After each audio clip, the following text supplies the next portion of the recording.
우리가 이 성서를 볼 때 여러분들이 한 가지 꼭 기억해야 될 게 있는데요. 성서에 보면 특별히 신약 성서에 보면은 어떤 경우는 아주 구체적인 사건, 이 사건들을 기록하고 있지만 사실은 그 사건이라고 하는 것은 그 당시에 그 벌어진 사회 문제라든지 혹은 인간들의 문제를 정신적인 혹은 영적인 문제들을 폭로하기 위한 그런 목적으로 성서가 기록되기도 합니다. 또 반면에 보면 이 비유적이고 상징적인 사건들을 우리가 성서가 기록하고 있는데요. 이 상징적이고 비유적인 사건들은 우리가 그것을 볼 때 사실은 실제적 내용, 그 당시에 어떤 구체적인 사건들이나 이 문제들을 간접적으로 표현하는, 그래서 그 간접적으로 표현하기 위해서 은유적으로 혹은 상징적으로 기록하는 경우가 있습니다. 예를 들면 우리가 마태복음 11장에 보면 요한이 요한의 제자들을 보내서 앞으로 오실 메시아를 준비하는 확인하는 장면이 나오는데, 예수께서 요한이 보낸 제자들에게 이렇게 얘기합니다. 너희가 광야로 간 이유가 흔들리는 갈대 레이디를 보러 하느냐, 이런 말씀이죠. 그러니까 성서에 보면 예수님께서 요한의 제자들에게 하는 말이 너희가 광야로 간 이유는 거기 흔들리는 갈대를 보러 하느냐, 이런 질문이었어요.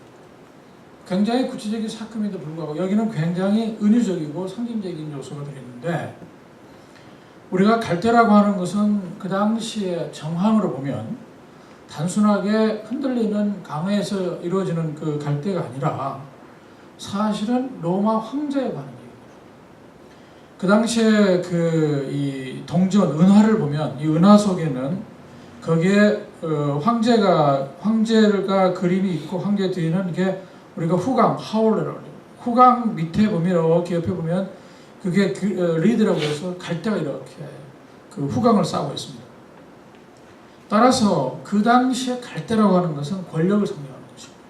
그러니까 너희들이 광야에 나가서 권력을 탐하려고 나가는 것이냐, 이런 뜻으로 사실은 갈대라고 하는 표현을 빌려서 얘기하는 것입니다.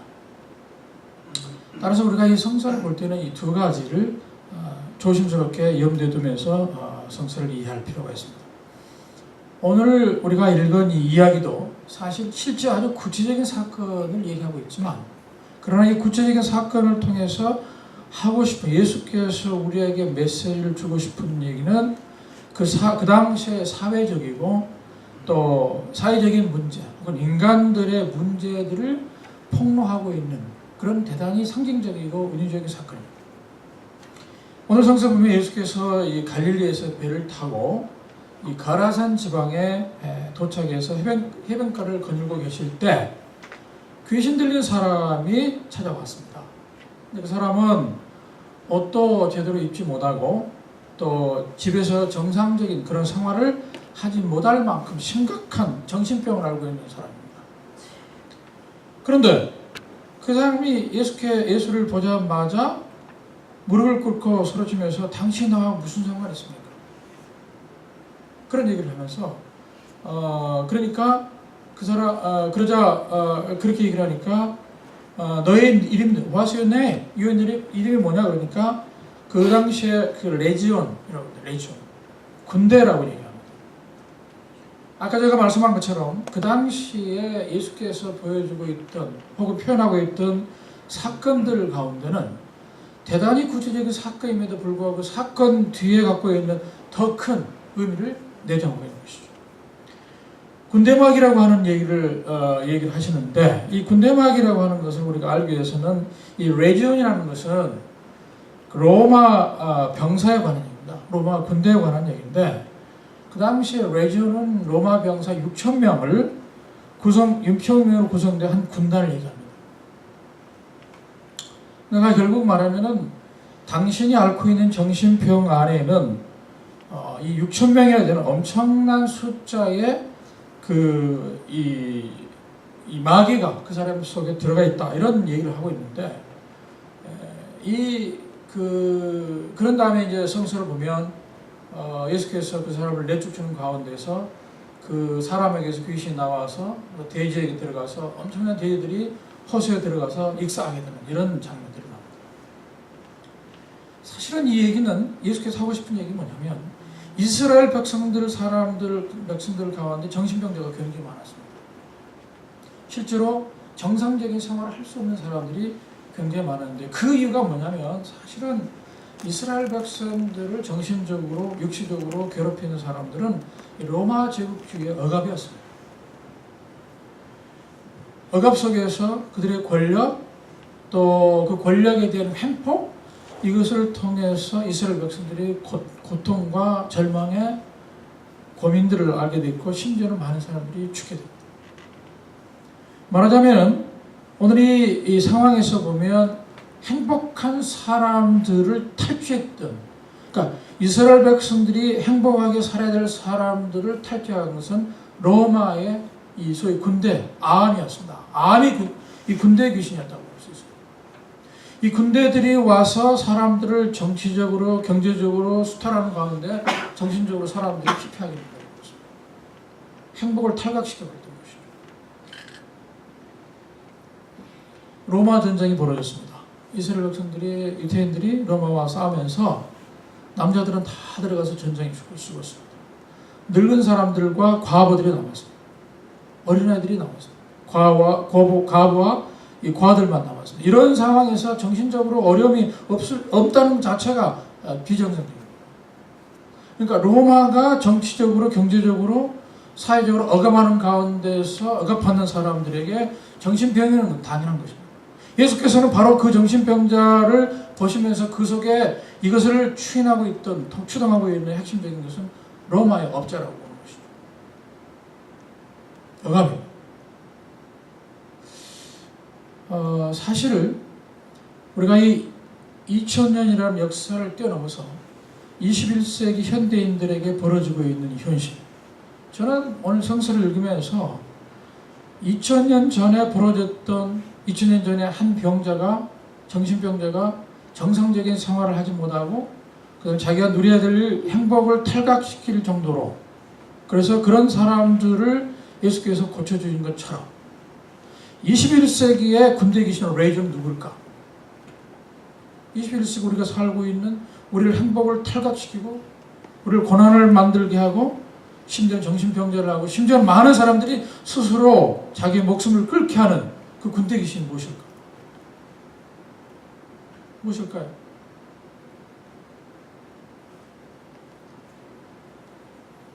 사실 우리가 이제 우리 대학생들도 그렇고 또 이제 현재 일하고 있는 우리들 마찬가지입니다. 좀 더 좋은 직장, 좀 더 넓은 집, 우리가 편안하게 미래를 보장할 수 있는 그 경제적인 어떤 것, 어쩌면 이것이 우리에게 갖고 있는 꿈인지도 몰라요.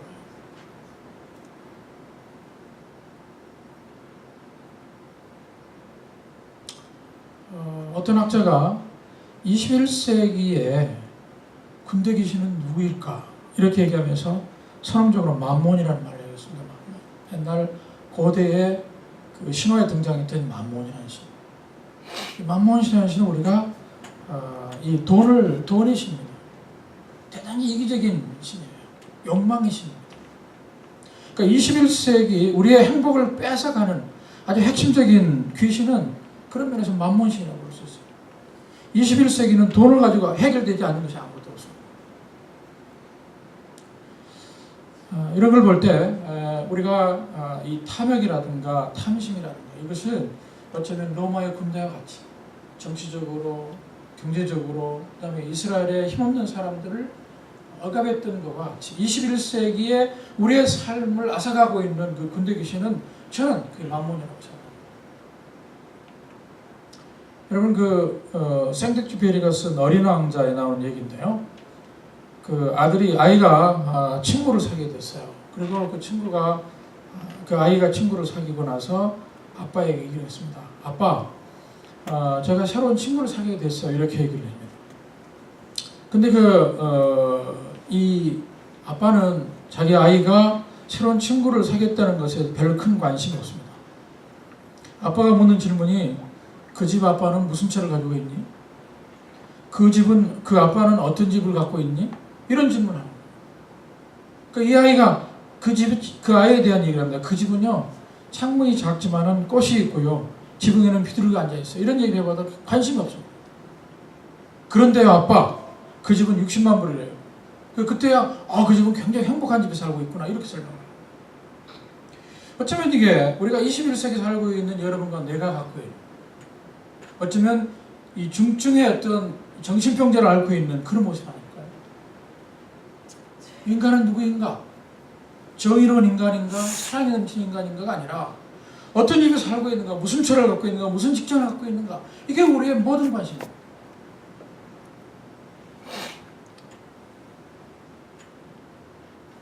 그 몇 해 전에 미국 사람 한 사람이 1급 살인자로 구속이 됐습니다. 근데 제목이 뭐냐면 3살을 먹은 의붓 딸을 살해한 사건입니다. 제가 이 기사를 보면서 참 이런 일이 있을 수 있을까? 추운 겨울 3살 먹은 이 여자아이를, 딸을 수영장에 밀어넣었습니다. 그래서 이 허우적거릴 때 아이를 자꾸 지켜보면서 살려달라고 울부짖을 때 또 아이를 이렇게 밀어넣습니다. 그래서 아이를 죽입니다. 근데 그 이유가 뭘까? 알고 봤더니 20만 불 보험금을 타게 합니다. 현대인들은 정말 어느 누구도 이 만문의 귀신에 벗어난 사람이 별로 없는 것 같습니다. 여러분은 안 그렇습니까? 나는 어떨까요? 예수께서 바로 이 권력이나 만문이 결합돼서 한 인간의 정신적인 삶을 말살시키는 그 불행으로부터 해방을 선언합니다. 근데 해방을 선언할 때 우리가 가장 중요한 건 뭐냐면 그 정신병자가 예수의 문 앞에 무릎을 꿇고 있는 것입니다. 사실 예수께서 우리에게 이 만문으로부터 스스로 끊는 방식을, 예수께서 먼저 찾아오시긴 하지만 자기가 만문 속에 들어있다는, 내가 치료를 받아야 된다는 그런 의식을 예수 앞에 고백하는 것이 굉장히 중요하다. 자, 그런데 사실 그렇지 않고서는 우리가 행복이라고 하는, 우리가 늘 생각하는 이 장밋빛 그 아름다운 청초한 꿈들을 형성하기 참 어렵습니다. 영국의 어떤 심리학자 한 사람이 이런 조사를 해봤어요. 18년 동안에 걸쳐서 약 1000명의 사람들과 인터뷰를 했어요. 인터뷰를 하고 나서 이 사람이 만든 게 행복지수, 인덱스 오브 해피니스라는 거예요. 그러니까 행복의 지수를 만들었어요. 인덱스를 만들었는데 이 사람이 만든 행복지수가 3가지 PEH라는 건데요. P라고 하는 person, 인간 personality라고 볼 수가 있는데, 이 인간의 특성이라는 게 뭐냐면 사람이 행복해지기 위해서는 제일 중요한 게 환경이 바뀔 때 환경에 적응하는 사람이에요. 또 중요한 것은 환경이 바뀌거나 어떤 다른 사람과 대화할 때 혹은 어떤 관계성을 할 때 유연한 사람, 이런 사람의 행복의 지수가 높을 수 있는 가능성이 많다는 거죠. 두 번째 이 특징이 뭐냐면 경제력이라든가 건강이라든가 인간관계, 우리가 생존에 관한 소위 existence, E라고 하는 건데 사실 이건 우리가 다 알고 있는 겁니다. 경제력이 좋고 건강하고 이런 행복이 줄 수 있는 가능성이 있습니다. 근데 이 로스웰 이 학자가 여러 1000명 이상의 이 학생 사람들을 18년 동안 조사해 보니까 이 2개 가지고는 인합하잖아요. 그 사람들의 행복 지수가 높은 사람들 조사 보니까 어떻게 보면 경제력이 많고 이런 사람일수록 행복 지수가 많이 높을 것 같은데 그렇지 않다는 거예요. 마지막 3번째가 있는데 그게 뭐냐면 H, 하이라는 거예요. 이 하이가 뭐냐면 결국 다른 사람을, 타자를 위한 헌신적인 것, 봉사를 하고, 더 중요한 것은 아주 건강한 종교를 갖는 사람들이 훨씬 더 이 행복하고 가치 있는 삶이 될 수 있는 요소가 많다. 그럼 결국은 뭘까요? 우리가 신을 믿고 하나님을 믿으면서 우리 스스로가 하나님이 가졌던 사랑에 대한, 사람에 대한 관심에 대한 이런 것들이 높을수록, 관계성이 높을수록 훨씬 더 행복해질 수 있는 요소가 많다는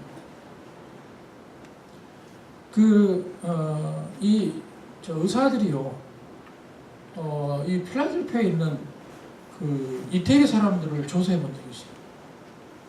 이태리 촌에 있는 사람들은 다른적인 사람들보다 훨씬 더 심장병이 더 걸리는 거예요. 그러니까 병원에 가는 숫자가 적어요. 그래서 이제 이 의사들이 조사를 해봤습니다. 이 사람들이 음식이 다른가? 옆에 있는 미국 사람들과 비해서 음식을 아주 예를 들면 건강식을 하는가? 전혀 그렇죠. 그러니까 이 사람들은 일을 하지 않는가? No. 일을 해요. 다른 미국 사람들하고 비교해서 아무런 차이가 없어요. 그래서 의사들이 이상하게 생각해요. 도대체 무슨 차이가 있는가?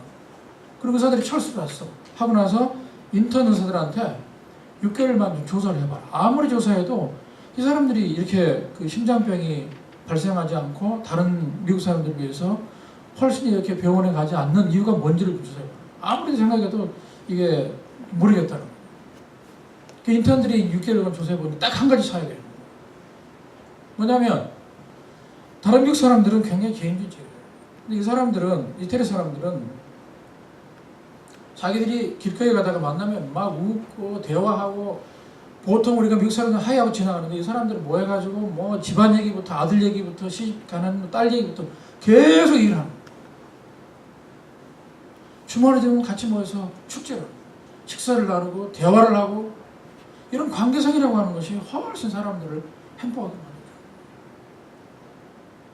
저는 이 교회 공동체가 여러 가지 요소가 있습니다. 여러분들이, 저도 마찬가지고 왜 교회에 나올까 보면 진지한 얘기가 우리가 할 수 있죠. 그러나 저는 그 중에 하나가 이 식사, 이거 우리가 끝나고 나서 식사하는 것이 너무 기다리거든요. 여러분 어떤지 모르겠어요. 사실 교회에서 먹는 식사가 간단하잖아요. 그럼 그걸 통해서 우리가 대화를 하고 삶을 나누는 거예요. 우리가 소위 코이노냐라는 겁니다. 이 코이노냐는 것은 삶을 나눈다 그런 뜻이에요. 교회 공동체가 예수 그리스도의 은총을 받고 또 그분의 은총을 받은 사람들이 모여서 우리의 삶을 나누는 과정에서 우리가 건강하고 행복해질 수 있는 것이죠. 사실 만몬을 피할 수가 없습니다. 21세기에 만몬이라는 신을 피할 수 있는 사람은 아무도 없어요. Nobody knows. 아무도 없어요. 아무도 알지도 못하고.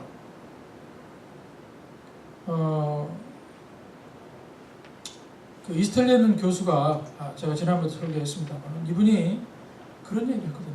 인간의 행복이라고 하는 걸 얘기할 때 이분이 이런 얘기를 해요.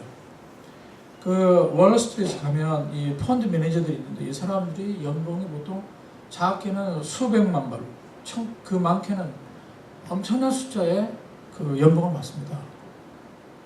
근데 이 사람이 참 조사를 해보니까 두 가지. 그럼에도 불구하고 계속 불법 거래를 해요. 연봉이 수백만 불 이상 되는 사람들이 아직도 뭐가 부족해서 계속해서 불법 거래를 해요. 로비를 해요. 만mon이라고 하는 것은 우리가 떨쳐볼 수가 없어요. 돈을 아무리 벌어도 항상 부족하다는 거예요. 이거 가지고는 우리가 행복해질 수가 없습니다. 그래서 우리 생각을 달리할 필요가 있어요. 아까 이 병 걸린, 정신병에 걸린 이 사람이 예수님을 만났을 때, 이게 중요해요. 또 모먼트 중요해요. 만났을 때 예수 앞에 자기 자신을 내려오는 것이 굉장히 중요한 거죠. 우리가 교회에 나오지만 우리 생각에 내가 돈을 잘 벌기 위해서 잘 뭘 하기 위해서 교회에 나오는 것보다는 내가 내 자신의 삶을 예수 앞에 무릎을 꿇고 내려놓는 것, 이걸 통해서 우리 행복이지 않겠어요? 작은 걸 가지고 나눌 수 있는 용기, 비록 없지만 그걸 가지고 이웃을 생각하는 그 과정 속에서 하나님의 은총들을 경험할 수 있고, 어쩌면 그것이 우리 행복 지수를 높일 수 있는 훨씬 더 중요한 요소가 아닐까 생각합니다.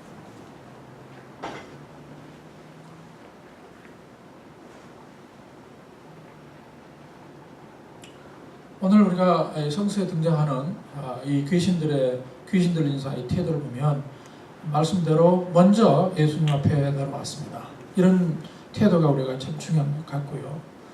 또 우리가 예수를 믿는다는 것은 단순히 우리가 엔터테인먼트라는 것은 아닙니다. 여기에 진심으로 내가 갖고 있는 실존적 아픔이 있습니다. 또 실존적으로 우리가 고민하고 있는 것이 있고, 더 나아가서 실존적 욕심이 있습니다. 이 욕심을 하나님 앞에 내려놓는 것이 굉장히 중요하고, 이런 과정을 통해서 우리가 행복한 참된 인간의 가치, 하나님께서 주신 하나님의 가치들을 우리가 발견할 수 있다고 생각합니다. 옛날에 빌 게이츠가 하버드 대학의 명예학 그 명예 학사 학위를 받았습니다. 그러고 나서 이 사람이 거기에 연설을 했는데 이런 얘기를 했습니다. 여러분들은 최고의 혜택을 받은 사람들이 여러 공부를 하고 있습니다. 근데 바로 그 순간에 여러분들이 이렇게 열심히 공부한 순간에 많은 사람들이 질병으로 배고픔으로 죽어가고 있다는 사실을 기억해요.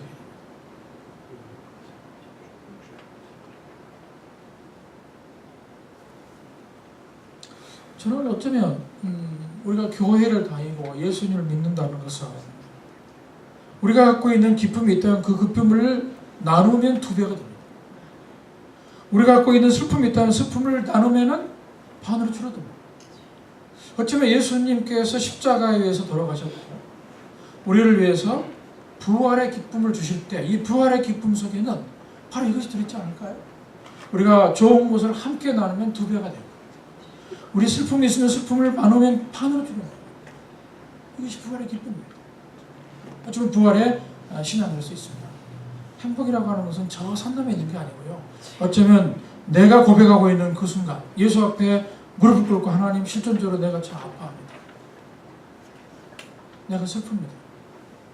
그리고 내가 이렇게 돈이 많지만 하나님 앞에 내 모든 것을 내려놓습니다. 라는 순간부터 참된 행복이 우리에게 오지 않겠습니까? 이 행복을 가지고 우리가 다른 사람들에게 어려운 사람들에게 참 어렵지만은 외면하지 않고 그 작은 행복들을 함께 나눌 때 그 행복이야말로 우리에게 희망을 만드는 하나님의 나라가 오지 않겠는가 이런 생각입니다. 예수를 믿는 사람들의 참 행복이라는 것은 귀신 들린 자가 예수의 발 앞에 엎드려서 그분의 뜻을 기다리는 모습에서 저는 진정한 행복을 찾을 수 있다고 봅니다. 여러분의 삶이 행복할 때, 여러분의 삶이 고통스러울 때 그것을 모두 가지고 예수 그리스도 앞에 내려놓는 또 무릎을 꿇는 거기서부터 행복의 출발이 되지 않겠나 생각이 됩니다. 여러분의 행복 지수는 어디서 찾을 수 있겠다? 어디서 찾을 수 있겠습니까? 다시 한번 생각해 보시고 그리스도의 은총을 생각하고 또 거기서부터 참된 행복을 찾는 여러분이 되시기 바랍니다. 기도하십시오. 오늘 우리들의 삶의 목적도 모르면서 다른 사람들의 등에 떠밀려서 이 가득 찬 기차에 몸을 싣고 매달려가는 존재인 것 같습니다. 어떤 것을 하든 만족하지 못하고 불평만 가득한 존재입니다.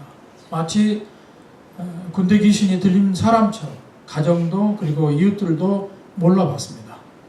우리의 욕망만 채우려는데 혈안이 되어 있었습니다. 하나님, 당신의 발 아래 이 무거운 짐 가득 찬 것을 그리고 우리 전 존재를 받아주시고 하잘것없이 보이는 사람들을 통해서 별 볼 일 없는 작은 일 속에서 그리고 잘나지 못한 내 식구들을 통해서 또 우리 작은 형제들을 통해서 작은 행복이 있다는 것을 배우게 해주시고 하나님의 뜻을 깨달아서 작은 것을 나눔으로 말미암아 행복이 커지고 하나님의 나라가 확장된다는 것을 느끼고 경험하는 저희들이 되게 해 주시옵소서. 예수 그리스도 이름으로 기도하옵나이다. 아멘.